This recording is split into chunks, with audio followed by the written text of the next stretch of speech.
अवैध खनन कोई कर रहा था अब तक तो हमारे माननीय क्षेत्रीय विधायक अरविंद पांडे जी के रिश्तेदार पार्टी के मुखिया की मजाक बनाते हैं हमारे देवतुल्य कार्यकर्ताओं को अपने घर पे बुला के।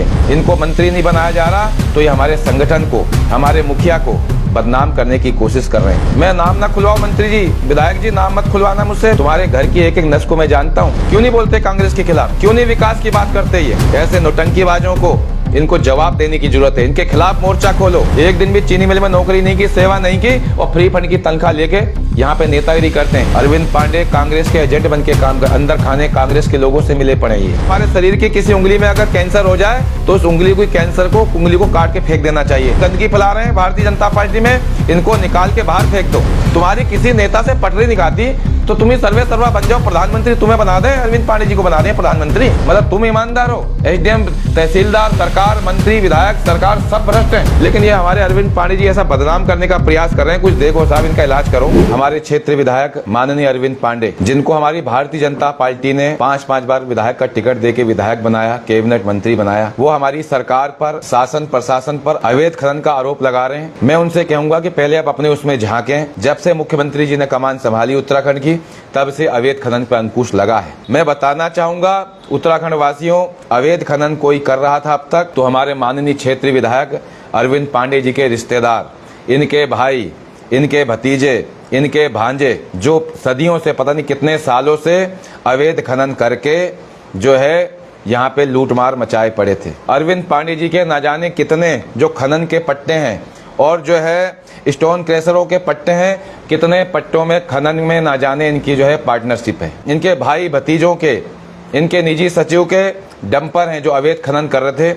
और इस पर जो है हमारे मुख्यमंत्री जी ने बिल्कुल जो है इस पे अंकुश लगाया। हमारे शासन प्रशासन ने, जिलाधिकारी ने इस पे बिल्कुल जो है इसको बंद करा दिया है। तो ये बिलबिला रहे हैं। पार्टी के मुखिया की मजाक बनाते हैं हमारे देवतुल्य कार्यकर्ताओं को अपने घर पे बुला के। संघ वालों की मजाक बनाते हैं ये, मैं खुद इसका गवाह हूं। और ये जो है मंत्री बनने के लिए बेताब हुए पड़े हैं। इनको मंत्री नहीं बनाया जा रहा तो ये हमारे संगठन को, हमारे मुखिया को बदनाम करने की कोशिश कर रहे हैं। मैं नाम ना खुलवाऊं मंत्री जी, विधायक जी, नाम मत खुलवाना मुझसे। मैं तुम्हारे 15 साल तक तुम्हारी मैंने जय जयकार करी है। तुम्हारे घर की एक एक नस को मैं जानता हूँ। तुम्हारे कितने रिश्तेदारों की नौकरी बाजपुर में लगी हुई है, घर बैठे तनख्वाह ले रहे हैं, 50-50, 60-60 हजार रुपए तनख्वाह ले रहे हैं, नौकरी नहीं जाते और अवैध खनन का काम करते हैं। वो डंपर चल रहे हैं, उनके डंपर से न जाने कितनी हत्याएं होती हैं, कितने एक्सीडेंट होते हैं उन डंपरों से। मैं बताना चाहूंगा, इन्होंने अभी हमारे ब्लॉक प्रमुख का चुनाव था, हमारी भारतीय जनता पार्टी की प्रत्याशी संगठन ने तय की ज्योति ग्रोवर, और इन्होंने एड़ी जोटी तक का इन्होंने जोड़ लगाया उनको हराने के लिए। ये निर्विरोध हमारी ब्लॉक प्रमुख बनने जा रही थी, निर्विरोध ब्लॉक प्रमुख हमारी ज्योति ग्रोवर बनने जा रही थी। इन्होंने जबरदस्ती कांग्रेस से मिलकर के वहां पे ब्लॉक प्रमुख का चुनाव करवाया, उसको खड़ा कर दिया जबरदस्ती। कभी इनको हमने कांग्रेस के खिलाफ तो बोलता हुआ नहीं देखा। भाई क्यों नहीं बोलते कांग्रेस के खिलाफ, क्यों नहीं विकास की बात करते? ये उन कर्मठ कार्यकर्ताओं से निवेदन करूंगा कि ऐसे नेता को बिल्कुल छोड़ देना चाहिए जो आपकी पार्टी को, आपको गुमराह करने का प्रयास कर रहे हैं। ऐसे नौटंकीबाजों को इनको जवाब देने की जरूरत है। इनके खिलाफ मोर्चा खोलो। अभी कुछ दिन पहले ये कह रहे थे कि मैं नरेश शाह को नहीं जानता। कौन है नरेश शाह? यहाँ का बच्चा भी बता देगा कि नरेश शाह कौन है। नरेश शाह को इन्होंने निजी सचिव बना रखा है, जो इनको वसूली करके देता है। और जो अब तक चीनी मिल की तनख्वाह ले रहा है 50-60 हजार, इनके भाई जयप्रकाश पांडे, कितने भाई लोग इनके चीनी मिल से तनख्वाह ले रहे हैं। एक दिन भी चीनी मिल में नौकरी नहीं की, सेवा नहीं की और फ्री फंड की तनख्वाह लेके यहाँ पे नेतागिरी करते हैं। अरविंद पांडे कांग्रेस के एजेंट बन के काम कर, अंदर खाने कांग्रेस के लोगों से मिले पड़े। ये हमारी भारतीय जनता पार्टी को निपटाना चाहते हैं। ये हमारी भारतीय जनता पार्टी की सरकार को गिराना चाहते हैं। ये मैं तो पार्टी से निवेदन करूंगा, माननीय प्रदेश अध्यक्ष हमारे महेंद्र भट्ट जी से मैं निवेदन करूंगा कि अगर किसी उंगली में, हमारे शरीर की किसी उंगली में अगर कैंसर हो जाए तो उस उंगली को, कैंसर को, उंगली को काट के फेंक देना चाहिए, नहीं तो पूरे शरीर में कैंसर फैल जाएगा। इसी तरीके से मैं चाहता हूं कि ये गंदगी फैला रहे हैं भारतीय जनता पार्टी में, इनको निकाल के बाहर फेंक दो, पार्टी से बाहर निकाल के फेंक दो। पूरी भारतीय जनता पार्टी हमारी बहुत अच्छी चलेगी। मैं बताना चाहूंगा भाई साहब, भैया, जब त्रिवेंद्र रावत मुख्यमंत्री थे, मेरे सामने त्रिवेंद्र रावत जी की मजाक बनाते थे, कहते थे त्रिवेंद्र रावत मुझे काम नहीं करने दे रहे, त्रिवेंद्र रावत मेरी सुनते नहीं, हमारी ये नहीं करते। अजय भट्ट जी के हमारे सांसद हैं, उनकी क्या कहते हैं, उनकी बुराई करते हैं, हमारे सामने करते थे, आज भी करते हैं कि अजय भट्ट ऐसा कर रहे हैं, अजय भट्ट ऐसा कर रहे हैं। अरे तुम चाहते क्या हो आखिर यार? तुम्हारी किसी नेता से पटरी निकालती तो तुम ही सर्वे सर्वा बन जाओ, प्रधानमंत्री तुम्हें बना दें, अरविंद पांडे जी को बना दें प्रधानमंत्री। अब देखिए अमित शाह जी हमारे सर्वमान्य नेता है, वो गरीब से भी मिलते हैं, सबसे मिलते हैं, कोई मिलने जाएगा तो मिलेंगे।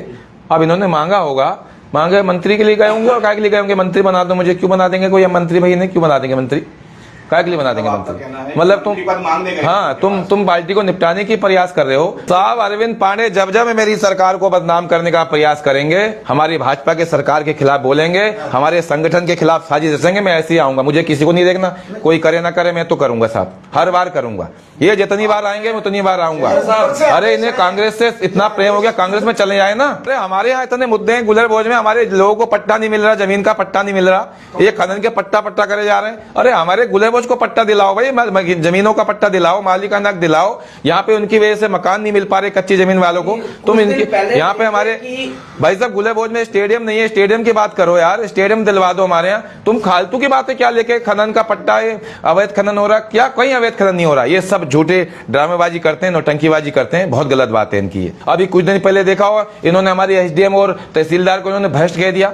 मतलब तुम ईमानदार हो, एसडीएम तहसीलदार सरकार मंत्री विधायक सरकार सब भ्रष्ट हैं, तुम ईमानदार हो। ये डाम बना रखा पर्यटन स्थल भाई साहब, पर्यटन स्थल बना रखा। जिलाधिकारी महोदय अगर मुझे सुन रहे हो, हेलो जिलाधिकारी सुन रहे हो, तो ये जो पर्यटन स्थल बनाते हैं, ये इनका जो है यहाँ पे पता क्या होता है, इनका हर महीने आता है, जो ठेकेदार है यहाँ पे नाव वाला, वो इनको हर महीने पहुंचाता है, हर महीने पहुंचाता है। इनकी तो दुकानदारी बना रखी इन्होंने, यहाँ पे इन्होंने दुकानदारी बना रखी है, यहाँ पे पर्यटन स्थल कम है, इनकी दुकानदारी चल रही है। ये मुझे गुलेबोज की देवतुल्य जनता ने चुनाव लड़ाया, जिताया, और मैं अपना काम कर रहा हूँ।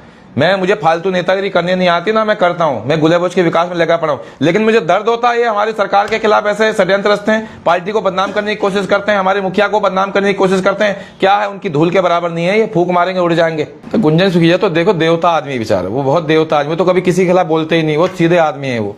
अगर पार्टी टिकट देगी, मैं कह रहा हूं जिसे टिकट देगी पार्टी वो जीतेगा साहब। इसको दे देगी टिकट तो ये जीत जाएगा साहब। भारतीय जनता पार्टी की धामी जी की लहर चल रही है, बस चेहरा धामी जी का होना चाहिए। जैसे मोदी जी के चेहरे पे सांसद हमारे जीतते चले गए 100, बिल्कुल ऐसे धामी जी के चेहरे पे देना 50 पार जाएंगी सीटें इस बार हमारी, उत्तराखंड में 50 पार सीटें जाएंगी। और मैं एक दिन निवेदन करना चाहूंगा भाजपा के संगठन, अगर प्रदेश अध्यक्ष जी मुझे सुन रहे हो तो भाई साहब, तो साहब जरा देखो ये क्या करवा रहे हैं। ये हमारी भारतीय जनता पार्टी बहुत मजबूत पार्टी है। यहाँ पे भारतीय जनता पार्टी के पूरा गुलर भोज, पूरा गदरपुर विधानसभा के लोग यहाँ पे भारतीय जनता पार्टी से जुड़े हुए हैं। मुख्यमंत्री जी के कामों से खुश हैं, भारतीय जनता पार्टी के मंत्रियों के कामों से खुश हैं। लेकिन ये हमारे अरविंद पांडे जी ऐसा बदनाम करने का प्रयास कर रहे हैं। कुछ देखो साहब, इनका इलाज करो, कुछ इलाज करो, इनका इलाज करो। ये जो है कि अगर किसी के शरीर में के उंगली में कैंसर हो जाए तो उस उंगली को काट को फेंक देना चाहिए। इसी तरीके से कोई अगर गंदगी फैला रहा हमारी भारतीय जनता पार्टी में तो उसे बाहर कर देना चाहिए।